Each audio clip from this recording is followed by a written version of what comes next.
अभी आप बताएं कि इन जनरल आप इस पीएसएल को कैसा देख रहे हैं? जो शुरू में आइडिया जो लेकर आए वो चौधरी ज़का अशरफ थे, पाकिस्तान क्रिकेट बोर्ड के साबिक चेयरमैन। तो आईपीएल के बाद पाकिस्तान सुपर लीग जो है वो नंबर 2 पे आती है। लेकिन इनके साथ अगर कराची को देखा जाए, कराची थोड़ी ज्यादा खतरनाक पोजीशन में है। लेकिन जब कोयटा ने शुरू किया था, आपको याद होगा, जो पहला एचबीएल पीएसएल था उसका फाइनल कोयटा खेली थी। और तो इसको देखते हुए कहा जा सकता है कि कराची किंग्स के लिए भी बड़ा मसला है। अभी it's too early to say. Hello viewers, this is Junair Dar and welcome to cric centric exclusively on Zalmi TV. PSL शुरू हो चुका है और बहुत इंटरेस्टिंग चल रहा है, और उसी पर बात करने के लिए हमने जिन मेहमान को दावत दी है, he is a sports analyst, he is an anchor और he is a commentator as well, mister Mirza Iqbal Baig. Welcome on the show sir. Thank you very much Junair, बहुत बहुत शुक्रिया आपका। सर, पीएसएल जैसा अब तक चल रहा है बहुत इंटरेस्टिंग, शुरू के मैचेस बहुत इंटरेस्टिंग थे और अभी तक आप देखें परफॉर्मेंसेस पे बहुत कुछ बात करने वाली है। लेकिन अभी आप बताएं कि इन जनरल आप इस पीएसएल को कैसा देख रहे हैं? देखिए, जब 2016 में पीएसएल शुरू हुआ था मुत्तहिदा अरब अमारात में और दुबई में इसकी इनॉग्रल सेरेमनी हुई थी, तो सब किसी के वहमो गुमान में भी ना था कि ये आने वाले वक्त में पाकिस्तान का ब्रांड बन जाएगा। दरअसल पीएसएल जो शुरू में आइडिया जो लेकर आए वो चौधरी ज़का अशरफ थे, पाकिस्तान क्रिकेट बोर्ड के साबिक चेयरमैन। और जब वो 2013-14 में चेयरमैन थे तो वो आइडिया लेकर आए और उन्होंने एक लोगो भी बनाया पीएसएल का। उसकी लॉन्चिंग भी की एक्सपो सेंटर लाहौर में, लेकिन उसको अमली जामा नहीं पहना सके। वो आईसीसी के साबिक चीफ एग्जीक्यूटिव हारून लॉरगार्ड को लेकर आए, उन्होंने एक सेक्रेटेरिएट बनाया गद्दाफी स्टेडियम में, लेकिन वो काम नहीं कर सका और फिर उसके बाद ये आइडिया शेल्फ हो गया। लेकिन फिर जब नजम सेठी आए तो नजम सेठी ने इस आइडिया को दोबारा से रीजनरेट किया और जिस तरीके से उन्होंने पीएसएल शुरू कराई, उस वक्त तो लोग भी, फ्रेंचाइजीज भी टीमें खरीदने को तैयार नहीं थी, लोगों के खदशात थे, कोई स्पॉन्सर नहीं मिल रहा था। बड़ी मुश्किल से एचबीएल उनको स्पॉन्सर मिला इब्तिदाई तौर पर। और फिर जिस तरीके से एचबीएल पीएसएल शुरू हुई, कमाल की पूरी एचबीएल पीएसएल 16 जो थी वो पूरी की पूरी मुत्तहिदा अरब अमारात में हुई। लेकिन 2017 की जो एचबीएल पीएसएल उसका फाइनल गद्दाफी स्टेडियम लाहौर में पिशावर ज़ल्मी और कोयटा ग्लैडिएटर्स के दरमियान खेला गया। तो उस लिहाज से रफ्ता रफ्ता ये लीग जो है पाकिस्तान में आई और फिर पूरे के तमाम मैचेस पाकिस्तान में खेले जाने लगे। और इस मर्तबा ये पहला मौका है जुनैर के पाकिस्तान के 4 शहरों में एचबीएल पीएसएल के मैचेस मुनक्किद हो रहे हैं। सबसे ज्यादा रावलपिंडी में 11 मैच हैं, उसके अलावा मुल्तान में 5 मैच हैं, कराची में 9 मैच हैं और फाइनल और प्ले ऑफ समेत मजमूई तौर पर 9 मैचेस गद्दाफी स्टेडियम लाहौर में। तो हम फख्र से कह सकते हैं कि एचबीएल पीएसएल को हम दुनिया की किसी भी लीग से कंपेयर कर सकते हैं। आपको पता है दुनिया में बेशतर ममालिक में लीग हो रही है, बिग बैश लीग है, आईपीएल है, कैरेबियन प्रीमियर लीग है, लंकन प्रीमियर लीग है, बांग्लादेश प्रीमियर लीग है। लेकिन इन सब लीग्स में अगर आप मवाजना करें तो आईपीएल के बाद पाकिस्तान सुपर लीग जो है वो नंबर 2 पे आती है। कोयटा ग्लैडिएटर, थोड़ा सा अब हम अगर एनालिसिस की तरफ जाएं तो कोयटा ग्लैडिएटर टूर्नामेंट से पहले सब कह रहे थे कि ये एक फेवरेट टीम है, क्योंकि उसमें जेसन रॉय और बहुत से बड़े और भी प्लेयर थे, इफ्तिखार अहमद, उनके खास तौर पे 6 छक्के जैसे उन्होंने लगाए कोयटा के स्टेडियम में। तो उसके बारे में आप क्या कहते हैं कि तीसरा जो मैच हुआ उसमें वो बिल्कुल वन साइडेड मैच है और कोयटा बिल्कुल परफॉर्म नहीं कर सकी, उसकी क्या वजह थी? देखिए, जब कोयटा ने शुरू किया था, आपको याद होगा, जो पहला एचबीएल पीएसएल था उसका फाइनल कोयटा खेली थी और कोयटा को इस्लामाबाद यूनाइटेड ने हराया। और फिर उसके बाद दूसरा फाइनल भी कोयटा खेली जिसमें उसको हराया पिशावर ज़ल्मी ने। और फिर उसके बाद कोयटा ग्लैडिएटर्स की टीम 2019 में चैंपियन बनने में कामयाब हुई। लेकिन फिर उसके बाद गुज़िश्ता 2-3 बरस से उसकी कारकर्दगी कुछ इस तरह की है कि जो सेटिस्फैक्टरी नहीं है, जिसे आप कह नहीं सकते कि ये एक चैंपियन टीम है। और खिलाड़ियों का जो इंतखाब है, कहते हैं कि वहाँ बड़े ज़बरदस्त दिमाग हैं, खिलाड़ियों का इंतखाब वो करते हैं, लेकिन वो बिल्कुल नाकाम रहे। जिस तरीके से हमने पहले मैच में देखा कि इतनी मजबूत बैटिंग लाइनअप के बावजूद 110 रन पर ऑल आउट होना, वो भी 19वें ओवर में, तो इसका मतलब ये है कहीं ना कहीं कोई गड़बड़ है और कोयटा ग्लैडिएटर्स को रीग्रुप करना पड़ेगा। अभी तो एक मैच हुआ है, 9 मैच अभी उनके मजीद बाकी हैं। मुझे उम्मीद है कि they will stage a comeback. लेकिन इनके साथ अगर कराची को देखा जाए, कराची थोड़ी ज्यादा खतरनाक पोजीशन में है, क्योंकि वो तो दोनों मैचेस हार गए और अगर एक या दो मैचेस तकरीबन वो और हारे तो टूर्नामेंट से बाहर भी हो सकते हैं।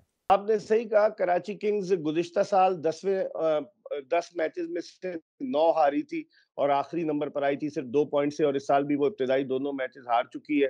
तो इसको देखते हुए कहा जा सकता है कि कराची किंग्स के लिए भी बड़ा मसला है, उनकी बॉलिंग उनके लिए असल प्रॉब्लम है। वो मोहम्मद आमिर पे बहुत ज्यादा रिलाय कर रहे हैं, और इमाद वसीम, दो ही सीजन कैंपेनर है उनकी टीम में। मीर हमजा अच्छे बॉलर थे, वो अनफिट हो गए। तो कराची किंग्स और वसीम अकरम जैसा एक कोना मश क्रिकेटर जो है वो उनका प्रेसिडेंट है, वो डग आउट में बैठे रहते हैं, तो कहीं ना कहीं कोई गड़बड़ है। कराची किंग्स की भी सिलेक्शन के वक्त मैं समझता हूँ जब ड्राफ्टिंग होती है, जुनैर, सबसे इंपॉर्टेंट चीज होता है उसमें खिलाड़ियों के बारे में आपको मालूमात हो कि कौन सा खिलाड़ी आपकी टीम के कॉम्बिनेशन में फिट हो सकता है। तो मेरे ख्याल में ड्राफ्टिंग में कराची किंग्स ने कोई इतनी ज्यादा तवज्जो नहीं दी, जिसका खमियाजा उन्हें इब्तिदाई दोनों मैचों में शिकस्त की सूरत में भुगतना पड़ा। एहसानुल्लाह की बात करें, एहसानुल्लाह आपको लगता है जिस तरह की परफॉर्मेंस वो दिखा रहे हैं, उनकी पाकिस्तान टीम में जगह बन सकती है? अभी इट्स टू अर्ली टू से, पहला मैच खेले जो दूसरा मैच, और उन्होंने अगर 5 खिलाड़ी आउट किए 4 ओवर्स में 12 रन देकर, तो एहसानुल्लाह भी 20 साल के हैं। उनका ताल्लुक खैबर पख्तूनख्वा से, बल्कि स्वात से है उनका असल ताल्लुक अगर कहा जाए, और पोटेंशियल बहुत है उनमें। और उनकी हाइट का उन्हें एडवांटेज है, 6 फीट से ज्यादा हाइट के हैं, और जिस तरह उन्होंने बॉलिंग की और जितनी तेज रफ्तार उन्होंने बॉलिंग की, अगर हम उनकी बॉलिंग का एवरेज देखें तो 153.5 किलोमीटर पर आवर की स्पीड से, एवरेज स्पीड से उन्होंने बॉलिंग की, और जिस गेंद पर उन्होंने सरफराज को बोल्ड किया था वो 150.3 किलोमीटर पर आवर की थी। तो इसका मतलब है उनमें पोटेंशियल है अगर उन पर काम किया जाए आइंदा आने वाले वक्त में। लेकिन इट्स टू अर्ली टू से जुनैर के आप कहेंगे जी इस परफॉर्मेंस की बेसिस पर जो है वो एहसानुल्लाह पाकिस्तान टीम में आ जाए, अभी तो बहुत लंबा सफर उन्हें तय करना है। एक परफॉर्मेंस पे कोई थोड़ी पाकिस्तानी टीम में आ जाता है। चलें, एहसानुल्लाह की तो बिल्कुल ये परफॉर्मेंस इस तरह की है, आप कह रहे हैं कि एकदम नहीं आ सकता, लेकिन हम अगर इमाद वसीम की बात करें, तो इमाद वसीम जो हैं, वो काफ़ी अच्छा जो है परफॉर्म कर रहे हैं और हमें आई नज़र, ठीक है दूसरे मैच में वो पहली बॉल पे ही आउट हो गए, लेकिन उनके बारे में आप क्या कहते हैं? क्योंकि उनको टीम में ना रखने पर मैनेजमेंट पर काफ़ी तनकीद हुई थी, लेकिन अब वो जिस तरह परफॉर्म कर रहे हैं, तो क्या कहते हैं उनके बारे में? क्या वो वापसी उनकी हो सकती है? बिल्कुल, इमाद वसीम जो है वो भी बड़े पुराने खिलाड़ी हैं। 2008 का जो अंडर 19 वर्ल्ड कप हुआ था कुआलालंपुर में, उस पाकिस्तानी अंडर 19 टीम के कप्तान थे इमाद वसीम। पोटेंशियल है उनमें। 2019 के वर्ल्ड कप में भी मुझे याद है मैं था वहाँ लीड्स में, अफगानिस्तान के खिलाफ बड़ा जबरदस्त परफॉर्म किया था और उनकी पाकिस्तान को जितवाया था। लेकिन गुज़िश्ता 1-2 बरस से वो टीम से बाहर हैं। शायद वो टीम मैनेजमेंट के कॉन्फिडेंस पर पूरा उतरने में नाकाम रहे, और मोहम्मद नवाज के आने के बाद, क्योंकि मोहम्मद नवाज से टाई हो गई, लोग कहते हैं मोहम्मद नवाज भी बैटिंग कर लेता है, लेकिन इमाद वसीम का ये एडवांटेज है जुनैर कि वो पावर प्ले में बॉलिंग करते हैं। शुरू-शुरू में जब 5 ओवर्स में दायरे से बाहर, 6 ओवर्स में फील्डर्स होते अंदर होते हैं दायरे में, उस वक़्त वो बॉलिंग करते हैं। तो उनका एडवांटेज है। उन्होंने अच्छी इनिंग्स खेली पेशावर ज़ल्मी के खिलाफ, 80 रन नॉट आउट की, फिनिश नहीं कर सके। कल 0 पर आउट हुए कराची के खिलाफ। और अगर उनकी आप बॉलिंग को देखें तो बॉलिंग उनकी थोड़ी-सी बुझी-बुझी नज़र आ रही है। पहले मैच में भी इतनी अच्छी बॉलिंग नहीं की, दूसरे मैच में भी इतने इंप्रेसिव नहीं रहे। तो अब देखते हैं क्या होता है। तो पेशावर ज़ल्मी के साथ जो मैच हुआ, उसमें क्या कमी रह गई एज़ अ कैप्टन उनमें जो नहीं कोप अप कर पाए?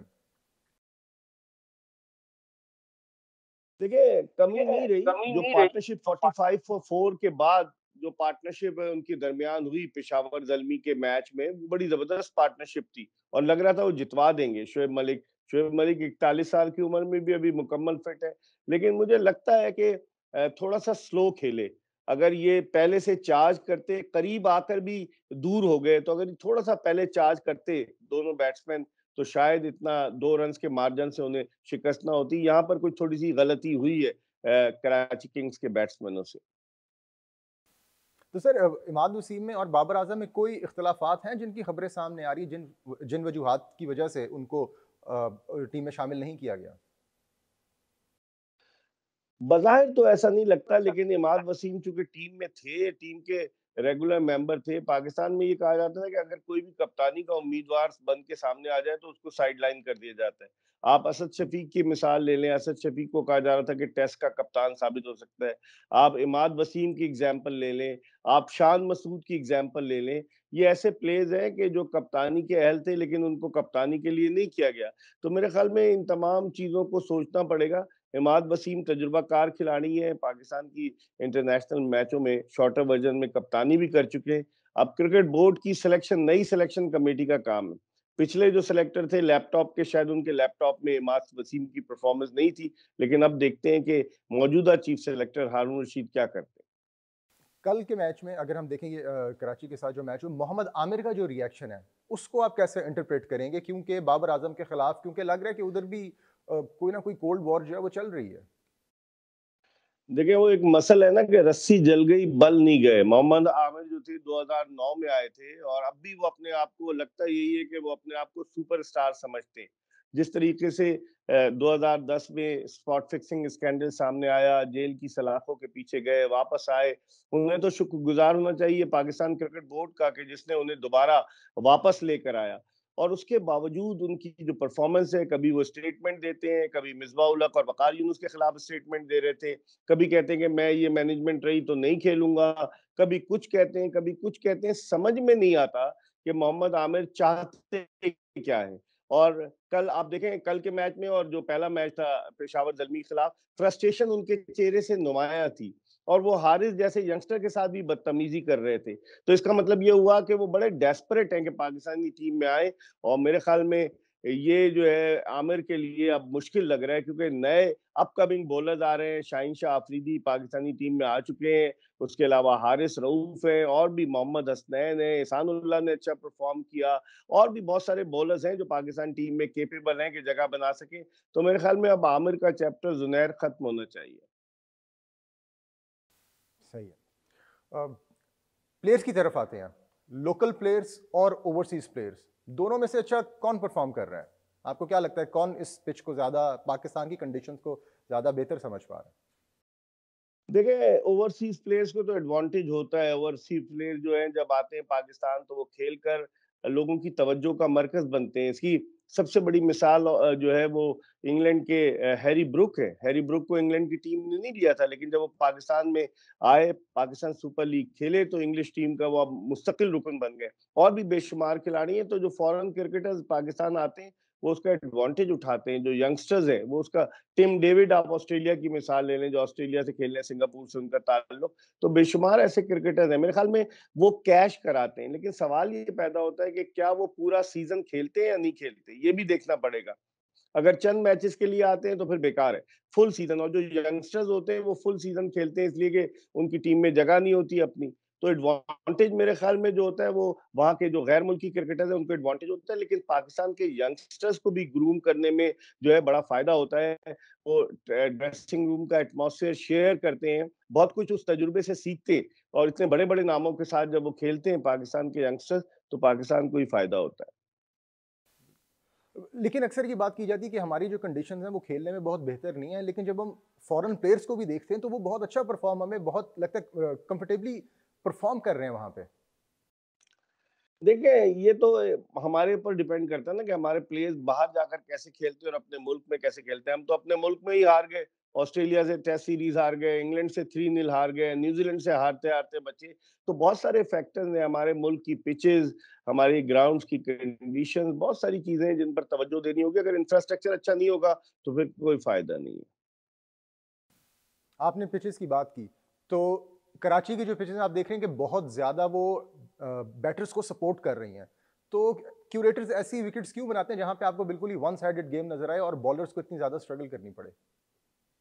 देखिए, टी20 क्रिकेट को कहा जाता है 3.5 घंटे की फ़िल्म है, जिसमें एंटरटेनमेंट होता है, जिसमें चौकों और छक्कों की बरसात होती है।